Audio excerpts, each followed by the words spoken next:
Hey, Graham, so tell us a little bit about your business. Okay, well, my name is Graham Wallace. I came over from Scotland over 9 years ago to start Hogback Distillery. The distillery's down in Boulder, but we had such an affiliation to ESTES Park that we opened up a location here about 3 years ago. It was built around like a mining town, all of these buildings around here, and it just kind of fits our feel and vibe for our whiskey, which is bourbon rye and scotch-style whiskey. I can't call it scotch, but it's a scotch-style whiskey, so it's a single malt. When you have a drink in Scotland, is there a saying when you hold up your glass? Slange. It's like cheers? Yeah, it's slange of our, but it's abbreviated slange. We do a range of whiskies here at Hogback, bourbons, ryes, and single malts. So the first whiskey is a wheat bourbon, high wheat bourbon, very high wheat content in the mash bill. This is definitely the sweetest, but not sugary sweet, but a sweeter element to it, and like a toffee sweetness. Not big and bold, not long lasting, but easy drinking. So you said you had an affinity for Estes Park. What does that mean? I like the openness of the place. It can get busy in the summer times, but it's still got that quaintness to it, rusticness to it. It's not overly commercialized. The second whiskey is the Oak and Aspen. We're one of only 2 other distilleries that I'm aware of that make finish the whiskey with aspen wood.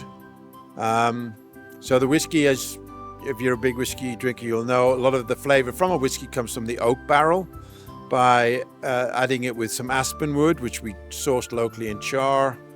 The whiskey will take some taste from the aspen wood, which in this case is kind of stone fruits and a honey texture to it. So that's the Oak and Aspen. We've got all seasons, so come fall, you've got the elk, and it's got a magical feel to it. What's your favorite season here in Estes Park? Well, sadly, it's not the spring, because spring is still winter. So absolutely 100% it's the fall. The fall colors. It's just amazing to see elk, especially the big bull elks, coming into the town, wandering around like they own the place, which historically they have. They've always come here even before the buildings were here. To see them take ownership of the town and to be bugling for the ladies, it's magical. Fall, definitely fall. I like the small community here, and especially when the elk are really present out here.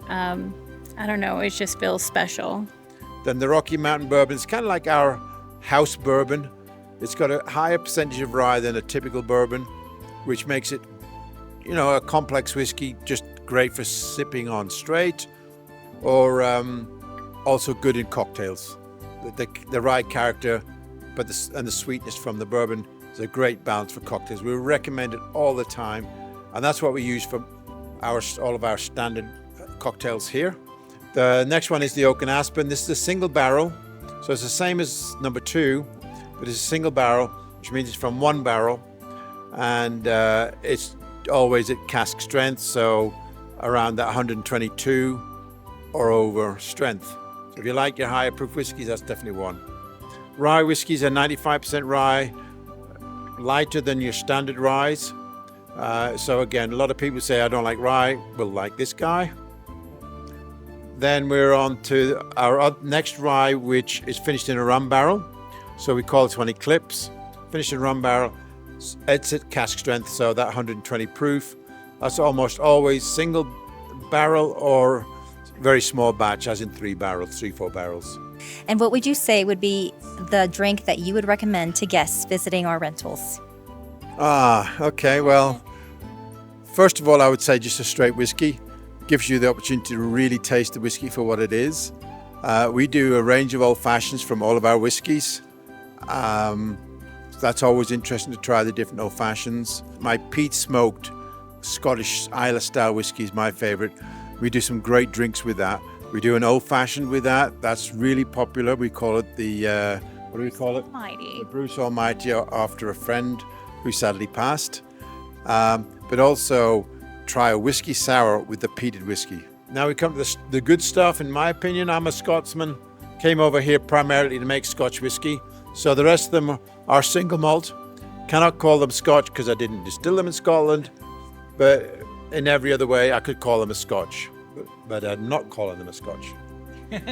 So the first one here is made from a roasted barley, which gives it a rich chocolate element to it.